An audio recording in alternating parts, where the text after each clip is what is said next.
Hello welcome back. അപ്പോൾ എല്ലാവരും സുഖമായിട്ടിരിക്കാമെന്ന് വിശ്വസിക്കുന്നു. കുറേ ആൾക്കാർ വീട് പണീൻ്റെ അപ്ഡേറ്റ്സൊക്കെ ചോദിക്കാറുണ്ട്, എന്നാണ് ഹൗസ് വാമിംഗ് എന്നൊക്കെ. അപ്പോൾ ഞാൻ ഇനി ഒരു ഡേറ്റ് ഒന്നും പറയുന്നില്ല, ഇനി കഴിയുമ്പോൾ കഴിയട്ടെ, അത്രയേ ഉള്ളൂ. എന്തായാലും ഇൻഷാ അല്ലാ എല്ലാവരും ദുആ ചെയ്യും. ഞാൻ എന്തായാലും എന്നാണ് ഡേറ്റ് എന്നൊക്കെ നമ്മൾ ഉറപ്പിച്ചതിന് ശേഷം പറയാം. ഇനി എപ്പോഴും പറയുമ്പോൾ ഒരു മുഷിപ്പാണ്.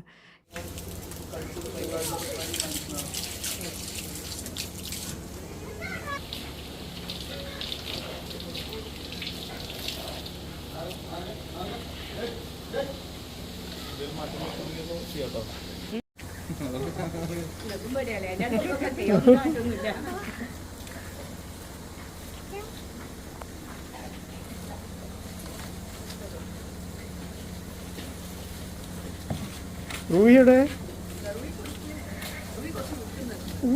റൂഹിക്ക് ധൈര്യം കൂടുതലാണ്. അപ്പോൾ ഞങ്ങളിപ്പോൾ വന്നിട്ടുള്ളത് ഒരു ഫാമിലോട്ടാണ് കേട്ടോ. പാണ്ടിക്കാടുള്ള ഫാമാണ്. അപ്പോൾ ഇവിടെ വെറുതെ വന്നതല്ല, ഇവിടെ നല്ല ഫ്രഷായിട്ട് നാടൻ നെയ്യ് കിട്ടുന്ന ഒരു സ്ഥലം കൂടിയാണ്. കുട്ടികൾക്കും നമുക്കൊക്കെ നെയ്യ് കഴിക്കുന്നത് ഏറ്റവും ബെസ്റ്റാണ്. പക്ഷെ അതിൽ വേറൊന്നും ആഡ് ചെയ്തിട്ടില്ല. നല്ല നമുക്കൊരു വിശ്വസിച്ച് വാങ്ങിച്ച് കഴിക്കാൻ പറ്റുന്ന സ്ഥാപനത്തിൽ നിന്ന് വാങ്ങിക്കുമ്പോൾ അതിന് വേറൊരു പ്രത്യേകത ഉണ്ട്. അപ്പോൾ ഇവിടെ നിന്ന് നിങ്ങൾക്ക് വിശ്വസിച്ച് വാങ്ങിച്ച് കഴിക്കാം. കാരണം ഇവിടെ ഈ ഒരു ഫാമിൽ ഉണ്ടാക്കുന്ന ബട്ടർ മെൽറ്റാക്കിയിട്ട് നെയ്യ് ഉണ്ടാക്കുന്നത്, അതുപോലെ തന്നെ ഇവിടെ ഫ്രഷ് പാലും മോര് കാച്ചിയതും അങ്ങനെ ഐസ്ക്രീം വരെ ഉണ്ട് കേട്ടോ. അതൊക്കെ ഞാൻ കാണിച്ചു തരാം. അപ്പം ഞാനിപ്പോൾ പറയാൻ പോകുന്നത് നല്ല നാടൻ നെയ്യ്, അതും വേറെ ഒന്നും അഡിക്റ്റീവ്സോ പ്രിസർവേറ്റീവ്സോ ഒന്നും ആഡ് ചെയ്യാത്ത നല്ല നാടൻ നെയ്യ് വിശ്വസിച്ച് വാങ്ങിച്ച് കഴിക്കാൻ നിങ്ങൾക്ക് വേണം എന്നുള്ളവർക്ക് നിങ്ങൾ എവിടെയാണെങ്കിലും നിങ്ങൾക്കത് ഓൺലൈൻ ഡെലിവറി ഓപ്ഷനും ഉണ്ട്. കൂടാണ്ട് നിങ്ങൾക്ക് ഇവിടെ വന്നിട്ട് അവർക്ക് ഇവിടെ ഒരു മോളുണ്ട്. ആക്ച്വലി ഈ ഫാമൊക്കെ അവർ ക്രിയേറ്റ് ചെയ്തിട്ടുണ്ടായിരുന്നത് അവരുടെ മോളിലേക്ക് ഹൈപ്പർ മാർക്കറ്റിലോട്ട് ഉള്ള പ്രോഡക്ട്സിനായിട്ടാണ്. അപ്പം അവരിതുവരേക്കും ഹൈപ്പർ മാർക്കറ്റ്സിൽ വെക്കാനാണ് ഈ വി ടേസ്റ്റി എന്നാണ് ഈ ഒരു ഗീൻ്റെ പേര് അത് റെഡിയാക്കിയിട്ടുണ്ടായിരുന്നത്. പിന്നെ അതിൻ്റെ ബാക്കി എക്സസ് വരുന്നത് അവർ വീട്ടാവശ്യങ്ങൾക്കായിട്ട് യൂസ് ചെയ്യും. ഇപ്പോൾ അവർ പുറത്തേക്കും കൊടുക്കുന്നുണ്ട്. കാരണം ഇപ്പം പശു ആണെങ്കിലും പാലാണെങ്കിലും ബട്ടറാണെങ്കിലും ഒക്കെ കൂടുതൽ എക്സസ് ആവുന്നുണ്ട്. അപ്പോൾ അതുകൊണ്ട് തന്നെ ഇത്രയും പ്യുവറായിട്ടുള്ള സാധനം അവർ പുറത്തേക്കും കൊടുക്കുന്നുണ്ട്. അത് നിങ്ങൾക്ക് 500 ml കിട്ടാൻ പോകുന്നത് 550 റുപ്പീസിനും 950 ml ഗീ കിട്ടാൻ പോകുന്നത് 1100 റുപ്പീസിനാണ് കേട്ടോ. അപ്പോൾ വിശ്വസിച്ച് വാങ്ങിച്ച് കഴിക്കാം. പിന്നെ എന്താ ഈ പശുവിന് കൊടുക്കാനുള്ള പുല്ലുകൾ ആണ് ഈ കാണുന്നത്. അതൊക്കെ ഇവർ ഇവിടെ തന്നെ വളർത്തുകയാണ് പുല്ലൊക്കെ. അത്രയും പ്യുവറായിട്ടാണ് ഈ ഗീ നമുക്ക് കിട്ടുന്നത്. ഓക്കെ, പിന്നെ ഫാം വിസിറ്റ് ചെയ്ത ശേഷമാണ് ഞങ്ങൾ പിന്നെ അവരുടെ പ്രൊഡക്ഷൻ യൂണിറ്റിലോട്ട് പോയത്. അത് പാണ്ടിക്കാടുള്ള BTS മോളിൻ്റെ അകത്താണ് ഈ പ്രൊഡക്ഷൻ യൂണിറ്റ് വരുന്നത് കേട്ടോ. അപ്പോൾ അവിടെ പിന്നെ മോര്, തൈര്, നെയ്യ്, ബട്ടർ അങ്ങനെ എല്ലാവിധ ഐറ്റംസും ഉണ്ട് കേട്ടോ. പാലുൽപ്പന്നങ്ങളെല്ലാതും ഉണ്ട്. ഇത് നെയ്യാണ്, നല്ല ശുദ്ധമായ നെയ്യ് തന്നെ പറയണം. കാരണം നമുക്ക് അത്രയും ശുദ്ധമായത് അങ്ങനെ എല്ലായിടത്തുനിന്നും കിട്ടൂല. ശുദ്ധമായ നെയ്യ് കിട്ടുവാണെങ്കിൽ ഇപ്പം വിദേശത്തൊക്കെ ഞാൻ പോകുന്ന സമയത്തൊക്കെ ഞാൻ ഇതുപോലെ ഫ്രഷ് നെയ്യ് വാങ്ങിച്ചിട്ട് കൊണ്ടുപോയിട്ടുണ്ടായിരുന്നു. കാരണം നമുക്കത് നമ്മൾ കഴിക്കുന്നത് ശുദ്ധമാണോ എന്നൊന്നും നമുക്കൊക്കെ പറയാൻ പറ്റില്ല. അപ്പോൾ അത് ഉണ്ടാക്കുന്ന പ്രോസസ്സിങ് ഒക്കെ അവിടെ നടക്കുന്നുണ്ട്. ആ സമയത്ത് എന്നെ വിളിച്ചിട്ടുണ്ടായിരുന്നു, പക്ഷേ ആ സമയത്ത് എനിക്ക് വരാൻ പറ്റിയിട്ടുണ്ടായിരുന്നില്ല. അപ്പം ബട്ടറും ഗീയും എല്ലാതും ഇവിടെ അവൈലബിൾ ആണ്. ഇത് മോര് കാച്ചിയത് കേട്ടോ. ഇത് അവർ പറഞ്ഞു ഒരു മാസമൊക്കെ നമുക്ക് കുപ്പിയിലാക്കിയിട്ട് ഫ്രിഡ്ജിൽ വെക്കാൻ പറ്റുമെന്ന്. മോര് കാച്ചി നമ്മൾ ചോറിൻ്റെ കൂടെയൊക്കെ മോര് കറിയൊക്കെ ആയിട്ട് യൂസ് ചെയ്യാൻ പറ്റും. നല്ല ടേസ്റ്റ് ഉണ്ടായിരുന്നു. അത് ഞങ്ങളൊരു കുപ്പി കൊണ്ടുവന്നിട്ടുണ്ടായിരുന്നു കേട്ടോ. പിന്നെ ഇത് നെയ്യ് മെൽറ്റ് ചെയ്തതാണ്. ഇതിലാണ് നെയ്യ് എടുക്കുന്നത്. എടുത്ത് വെച്ചതാണ്. ഇതിപ്പോൾ ഫ്രഷായിട്ട് എടുത്ത് വെച്ചതാണ്. ഇതാണ് നമ്മുടെ മോര് കാച്ചിയത് കേട്ടോ. നല്ല ടേസ്റ്റ് ഉണ്ടായിരുന്നു. നല്ല നമ്മൾ വീട്ടിലുണ്ടാക്കിയ ആ ഒരു ടേസ്റ്റ് തന്നെ. അത് അവർ ബോട്ടിൽ ചെയ്തിട്ട് അവിടെ സെയിൽ ചെയ്യുന്നുണ്ട്. ആൾക്കാരത് വെറുതെ മോര് കാച്ചിയത് എടുത്ത് കുടിക്കുന്നുണ്ട്. പക്ഷേ ഞാനത് ചോറിൻ്റെ കൂടെ കഴിച്ചിട്ടുണ്ടായിരുന്നു കേട്ടോ. നല്ല ടേസ്റ്റ് ഉണ്ടായിരുന്നു. പിന്നെ ഇത് ബട്ടർ ഇങ്ങനെ കോൾഡ് സ്റ്റോറേജ് റൂമിൽ ബട്ടർ ആക്കിയതാണ്. ആവശ്യത്തിനനുസരിച്ചാണ് അവർ നെയ്യ് റെഡിയാക്കുന്നത്. അപ്പോൾ ഓൾറെഡി പ്രൊഡക്ഷൻ നെയ്യിൻ്റെത് കഴിഞ്ഞു. ബാക്കിയുള്ളത് കോൾഡ് സ്റ്റോറേജിൽ വെച്ചിട്ടുണ്ട്. പിന്നെ നെയ്യും മീൻസ് ബട്ടർ മാത്രമല്ല, അങ്ങനെയുള്ള സംഭവങ്ങളെല്ലാതും കോൾഡ് സ്റ്റോറേജിലാണുള്ളത്. പിന്നെ ഐസ്ക്രീം ഒരു രക്ഷ ഉണ്ടായിരുന്നില്ല കേട്ടോ. അപ്പോൾ നമുക്കിപ്പം ഓൺലൈൻ ഡെലിവറി ഓപ്ഷൻ വരുന്നത് നെയ്യ്, ബട്ടർ, ഇതിന് രണ്ടിനും മാത്രമാണ്. നെയ്യാണ് കൂടുതലും. കാരണം ബട്ടറൊക്കെ നമുക്ക് 1-2 ദിവസം മാത്രമാണ് നമുക്ക് അങ്ങനെ ട്രാൻസ്ഫർ ചെയ്യാൻ പറ്റുന്നത്. അപ്പം എന്തായാലും നെയ്യ് ഹോം മെയ്ഡ് ഗീ വേണ്ടവർ ഞാൻ നമ്പർ കൊടുക്കാം, അതിൽ കോൺടാക്റ്റ് ചെയ്യുക. പിന്നെ ബാക്കിയുള്ളതൊക്കെ നിങ്ങൾക്ക് ഇവിടെ പാണ്ടിക്കാട് വന്നിട്ട് പർച്ചേസ് ചെയ്യേണ്ടി വരും കേട്ടോ. ബാക്കിയുള്ളതൊക്കെ അങ്ങനെ ഡെലിവറി ചെയ്യുക, ഓൺലൈൻ ഡെലിവറി ഓപ്ഷൻ ഇല്ല. അപ്പോൾ എന്നാലും വേണ്ടവർ ഞാൻ താഴെ നമ്പർ കൊടുക്കുക, അതിൽ കോൺടാക്റ്റ് ചെയ്യാം കേട്ടോ. അപ്പോൾ ഇനി അടുത്തത് ഞങ്ങൾ ഇക്കാൻ്റെ വീട്ടിൽ, ഇക്കാൻ്റെ ബ്രദറിൻ്റെ വീട്ടിൽ എല്ലാവരും കൂടി ഒന്ന് ഒത്തുകൂടിയിട്ടുണ്ടായിരുന്നു. അപ്പോൾ ഞാനും മീൻ കറി ഉണ്ടാക്കി കൊണ്ടുവന്നിട്ടുണ്ടായിരുന്നു. ഉണ്ടാക്കുന്നൊന്നും വീഡിയോ എടുക്കാൻ പറ്റില്ല, ഒക്കെ തിരക്ക് പിടിച്ചൊരു സമയമായിരുന്നു. അങ്ങനെ നാത്തൂമാരും ഞങ്ങളൊക്കെ കൂടി ഉണ്ടായിരുന്നു. പിന്നെ ഇക്കാൻ്റെ മൂത്ത ബ്രദറും വൈഫും വരാൻ പറ്റില്ല, അവർക്ക് വേറൊരു ഫംഗ്ഷൻ ഉണ്ട്. ബാക്കി എല്ലാവരും ഉണ്ടായിരുന്നു കേട്ടോ. അപ്പോൾ ഒരുപാട് വിഭവങ്ങളുണ്ടായിരുന്നു. പിന്നെ കുറേ നാളുകൾക്ക് ശേഷമാണ് നമ്മളിങ്ങനെ ഒത്തുകൂടുന്നത്. കാരണം നമ്മൾ വീട് പണി ഇപ്പോൾ കഴിയുമെന്ന് വിചാരിച്ചിട്ട് എല്ലാവരും വെയിറ്റ് ചെയ്തുകൊണ്ട് നിൽക്കണം. പക്ഷെ അത് കഴിയുന്നില്ല, എന്താണെന്നറിയില്ല. എന്തായാലും അതിനൊരു സമയം ഉണ്ടാവും, ആ സമയത്ത് കഴിഞ്ഞോളൂ അല്ലേ. നമ്മളൊന്നും തിരക്കൂട്ടിയിട്ട് കാര്യമില്ലല്ലോ. പിന്നെ ഇനിയിപ്പോൾ നോമ്പിന് കഴിയണമെങ്കിൽ നോമ്പിന് കയറിയിരിക്കണം, അത്രേ ഉള്ളൂ. നമ്മളങ്ങനെ വിചാരിക്കണുള്ളൂ. അതിനൊരു ചിലർ പറയാറുണ്ട് നോമ്പിനൊന്നും ഹൗസ് വാമിങ് വെക്കാൻ പാടില്ല എന്നൊക്കെ. അങ്ങനെ എനിക്കറിയില്ല, അങ്ങനെ ഒരു നല്ല ദിവസം മോശം ദിവസം എന്ന് പറഞ്ഞിട്ടുള്ള ദിവസങ്ങളൊന്നുമില്ല. ഇൻഷാ അല്ലാഹ് എല്ലാം ഒന്ന് റാഹത്താവാൻ എല്ലാവരും ദുആ ചെയ്യണം പ്രത്യേകമായിട്ട്. പിന്നെ എല്ലാവരും ഉണ്ടായിരുന്നു, മക്കളെല്ലാവരും ഉണ്ടായിരുന്നു ഇവിടെ. പിന്നെ ശരിക്കും പറയുകയാണെങ്കിൽ ഇപ്പോൾ വീട് പണീൻ്റെ അപ്ഡേറ്റ്സ് ഇടാൻ കുറച്ചൊക്കെ ഒരു മടിയുണ്ട്. എന്താണെന്ന് വെച്ചാൽ എല്ലാവരും കുറേ ആൾക്കാർ നെഗറ്റീവ്സ് പറയുന്നുണ്ട്. എനിക്കറിയില്ല എന്തുകൊണ്ടാണെന്നുള്ളത്. കാരണം മനഃപൂർവ്വം നമ്മൾ ഒരാളെ വേദനിപ്പിക്കാൻ വേണ്ടിയിട്ട് പറയണാണോ അതോ എന്നെ വാശി പിടിപ്പിക്കാൻ വേണ്ടിയിട്ട് പറയണോ എനിക്കറിയില്ല. പക്ഷേ എന്നെ അതൊന്നും മൈൻഡ് ആക്കൂല കേട്ടോ, അത് വേറെ കാര്യം. പക്ഷേ വീട് പണി കാണുമ്പോൾ പണി തീരാത്ത വീട്, അത് പിന്നെ എപ്പോഴും പറയുന്നൊരു കമൻസാണ്.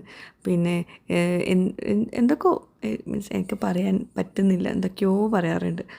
ശരിക്കും പറയുകയാണെങ്കിൽ നമ്മൾ മനസ്സുകൊണ്ടോ നോട്ടം കൊണ്ടോ വാക്കുകൊണ്ടോ ആരെയും വേദനിപ്പിക്കാണ്ടിരിക്കുകയാണ് വേണ്ടത്. അപ്പം പറയും നീ സോഷ്യൽ മീഡിയയിൽ ഇട്ടിട്ടല്ലേ അങ്ങനെയൊക്കെ. സോഷ്യൽ മീഡിയയിൽ മീൻസ് നമ്മൾ വേണ്ടാത്തൊന്നും ഇട്ടിട്ടില്ലല്ലോ, നമ്മളൊരു ഡെയിലി കാര്യങ്ങൾ. അപ്പം ഇങ്ങനത്തെ കമൻസ് വരും, അപ്പോൾ നിങ്ങളതൊക്കെ ഉൾക്കൊള്ളണം എന്നും പറയും ചിലർ. പക്ഷെ എന്നാലും അങ്ങനെയുള്ളവർക്ക് കമൻറ്റ് ഇടാണ്ടിരുന്നൂടെ? എന്തിനാണ് വെറുതെ മറ്റുള്ളവരെ വേദനിപ്പിക്കുന്ന രീതിയിൽ ചെയ്യുന്നത്? ഓക്കെ, എന്തായാലും അത് പോട്ടെ. അങ്ങനെ പിന്നെ എല്ലാവരും ഉണ്ടായിരുന്നു. അപ്പോൾ നമ്മൾ ഉച്ചത്തേക്ക് വന്നിട്ടുണ്ടായിരുന്നു. ഉച്ചക്ക് ഫുഡൊക്കെ കഴിച്ച് കുറച്ച് കഴിഞ്ഞപ്പം കുട്ടികളൊക്കെ പറഞ്ഞു പുറത്തേക്ക് പോകണമെന്ന്.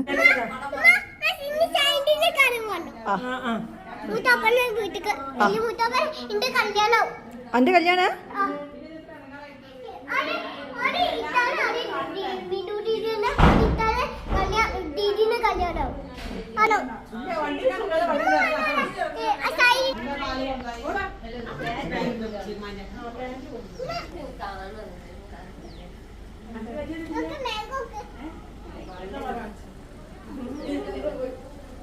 അല്ല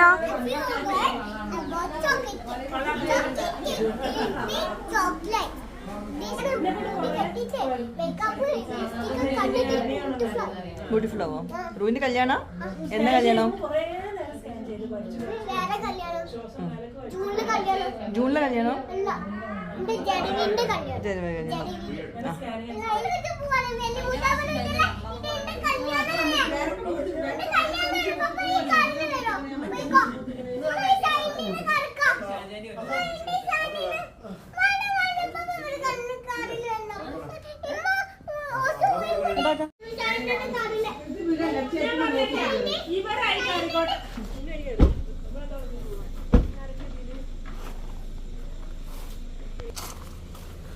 താത്തല്ലേ? അങ്ങനെ പിന്നെ ഞങ്ങളെല്ലാവരും കൂടി പുറത്തേക്ക് പോയി. വെറുതെ ഒന്ന് ഔട്ടിങ്ങിന് പോയതാണ്, എന്തെങ്കിലും ഫുഡും കഴിക്കാമെന്നുള്ള രീതിയിൽ കേട്ടോ. മക്കളെല്ലാവരും കൂടി കൂടുമ്പോൾ അവർക്ക് എവിടേക്കെങ്കിലുമൊക്കെ ഒന്ന് പോകണം. റീനു ഇതിലുണ്ടാവില്ല, റീനു വീട്ടിലാണ്. റീനുവിന് എക്സാമിൻ്റെ ഇത് തലയിൽ കയറിയിട്ടുണ്ട്, അപ്പം വീട്ടിലാണ്. പിന്നെ നമ്മളിങ്ങനെ പുറത്തേക്ക് പോകുന്നൊന്നും ആൾ അറിയില്ല കേട്ടോ. അങ്ങനെ പിന്നെ പുറത്ത് പോയി ഞങ്ങളെല്ലാം കൂടി ഫുഡ് കഴിച്ചു. അങ്ങനെ പിന്നെ എനിക്കറിയാം ഇന്നത്തെ ഈ ഒരു വ്ളോഗിൽ ഒരുപാട് അങ്ങനെ കാര്യങ്ങളൊന്നുമില്ല, എന്നാലും നിങ്ങൾക്ക് യൂസ്ഫുൾ ആയിട്ടുള്ള കാര്യങ്ങളും ഉണ്ടാവും, പ്ലസ് നമ്മുടെ കുറച്ച് കാര്യങ്ങളും ഉണ്ടാവും. കാരണം എനിക്കറിയാം ഇത് തൃപ്തികരമാവില്ല കുറേ ആൾക്കാർക്ക്, എന്ത് വ്ളോഗാന്നൊക്കെ ചോദിക്കുന്നറിയാം, എനിക്കും തോന്നുന്നുണ്ട് അങ്ങനെ. പക്ഷേ ഇപ്പോഴത്തെ ഇത് തിരക്ക് കാരണം എനിക്ക് വീഡിയോസ് കാര്യമായിട്ട് എടുക്കാൻ പറ്റുന്നില്ല. പിന്നെ നമ്മൾ വീഡിയോസ് ഒന്നും പോസ്റ്റ് ചെയ്യാഞ്ഞാൽ യൂട്യൂബിൽ ഒന്നും ഇല്ലാത്ത പോലെ ഉണ്ടാവില്ല. അപ്പോൾ അതുകൊണ്ടാണ് ഞാൻ എന്തെങ്കിലും പോസ്റ്റ് ചെയ്യാമെന്ന് വിചാരിച്ചിട്ട് ഇതിടുന്നത്. പിന്നെ എനിക്ക് വീട് പണീൻ്റെ അപ്ഡേറ്റ്സ് കാണിക്കണമെന്നുണ്ട്, പക്ഷേ അതും കുറേ ആൾക്കാർ നെഗറ്റീവ്. അപ്പോൾ ആ നെഗറ്റീവ്സ് കേൾക്കാൻ വയ്യാത്തതുകൊണ്ടാണ് ഞാൻ പിന്നെ അങ്ങനത്തെ കാര്യങ്ങളൊന്നും കാണിക്കാത്തതും. ഇൻഷാ അല്ലാഹ് വീട് പണി ഒരു സ്റ്റേജിലെത്തുമ്പോൾ ഞാൻ എന്തായാലും നല്ല രീതിയിൽ കാണിക്കാം. ഇൻഷാല്ല ഇപ്പോഴും അത്യാവശ്യം കുഴപ്പമില്ലാത്ത ഒരു ഇതിലാണ്. അപ്പോൾ കാണിക്കണം എന്നുണ്ട്, പക്ഷേ ഒന്നുകൂടെ ഒന്ന് കഴിയട്ടെ കേട്ടോ. ഇൻഷാല്ല ഉടൻ തന്നെ നല്ലൊരു വീഡിയോ ആയിട്ട് വരും. പിന്നെ ഞങ്ങൾ ഇവിടുന്ന് ഫുഡൊക്കെ കഴിച്ചിട്ട് പിന്നെ റൂഹിനെ നെബുലൈസ് ചെയ്യാൻ പോകാനുണ്ട്. റൂഹിക്ക് കുറച്ച് ദിവസമായിട്ട് നല്ല ചുമയാണ്, എങ്ങനെ ആക്കിയിട്ടും മാറുന്നില്ല. അപ്പം ഞങ്ങൾ ഇവരോട് യാത്ര പറഞ്ഞിട്ട് നേരെ ഇനിയിപ്പം റൂഹിനെ നെബുലൈസ് ചെയ്യാൻ പോകണം. അതിൻ്റെ ഇടയ്ക്ക് ഞങ്ങൾ വീട്ടിലോട്ട് പോയിട്ടുണ്ടായിരുന്നു.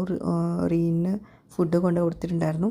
എന്നിട്ട് റൂഹിക്ക് ഡ്രസ്സ് ചേഞ്ച് ചെയ്തിട്ടാണ് നെബുലൈസ് ചെയ്യാൻ പോകുന്നത് കേട്ടോ. അവൾക്ക് പിന്നെ അത് ശീലമായി. ഇപ്പോൾ കുറച്ച് ദിവസമായിട്ട് നെബുലൈസ് ചെയ്യുന്നുണ്ട്. നല്ല ഇൻഫെക്ഷൻ ഉണ്ട്, ചെസ്റ്റ് ഇൻഫെക്ഷൻ ഉണ്ട്. അവളിപ്പം ശീലമായതുകൊണ്ട് ഇപ്പോൾ നന്നായിട്ട് ഇരിക്കുന്നുണ്ട്. പണ്ട് ഇങ്ങനെ കൊണ്ടുപോകുമ്പോഴേ കരഞ്ഞുകൊണ്ട് നിൽക്കുമായിരുന്നു. ഇപ്പോൾ കുഴപ്പമില്ലാണ്ട് നല്ലൊരു കൂളായിട്ട് ഇരിക്കുന്നുണ്ട്.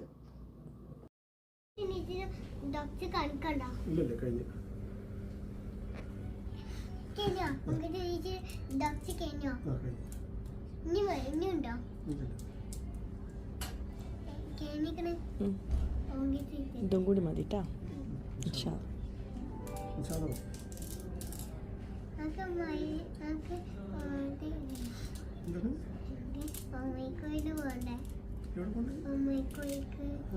അത് ഉമ്മൽക്കോയിൻ്റെ ഇപ്പോൾ മാലിന്യനെ കാണാനോ?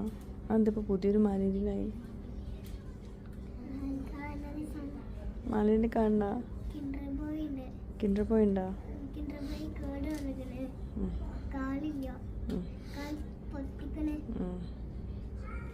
ആ പുതിയ വാങ്ങിക്കണം അല്ലേ?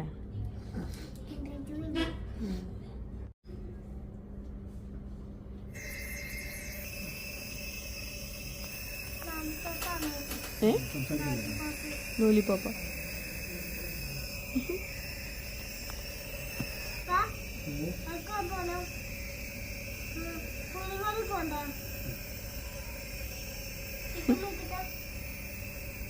റൂയി മിണ്ടാണ്ടിരിക്കും.